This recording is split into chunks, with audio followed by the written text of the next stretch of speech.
BFM Business, BFM Crypto, la chronique. Bon Antoine, il y a encore beaucoup de pression sur les cryptos, la chute continue.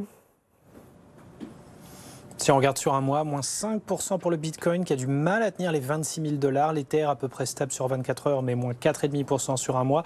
Solana sur un mois, toujours moins 27%. Cardano, moins 26%. Le seul à sentir bien, c'est l'XRP, plus 15% sur 30 jours.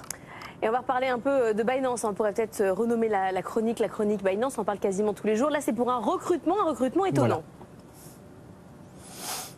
Oui, un avocat qui est un ancien du gendarme boursier américain, précisément celui qui cherche des noises à Binance. Alors déjà, Binance souffle un petit peu. Au cœur de la procédure, un juge a décidé de suspendre une des demandes de la SEC, à savoir le gel des actifs américains du groupe. Mais effectivement, pour la contre-offensive, Binance a décidé de recourir au service de 4 nouveaux avocats de son cabinet fétiche. Et l'un d'entre eux est George Canellos. C'est un ancien co-directeur de la SEC. Il était de 2010 à 2014 à plusieurs postes, notamment celui de la direction des applications réglementaires. Ça remonte à 9 ans, mais il connaît la maison.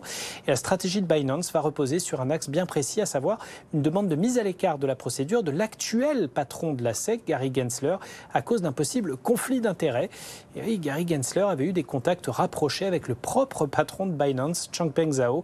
Il était même question que le groupe le débauche justement à un moment. Bref, Binance veut gagner du temps, éviter des dégâts structurels, mais preuve que la meilleure défense est parfois l'attaque. Coinbase, qui est mis en cause au même titre que Binance par la SEC, a aussi décidé d'y aller fort en lançant lui aussi une procédure contre le gendarme boursier et en réclamant un cadre réglementaire clair, net et précis sur les cryptos, puisque bien sûr, ça reste l'enjeu majeur et prioritaire de cet imbroglio juridique. Voilà, vos ennemis peuvent devenir vos amis. Merci Antoine, on se retrouve tout à l'heure pour un point complet sur les marchés.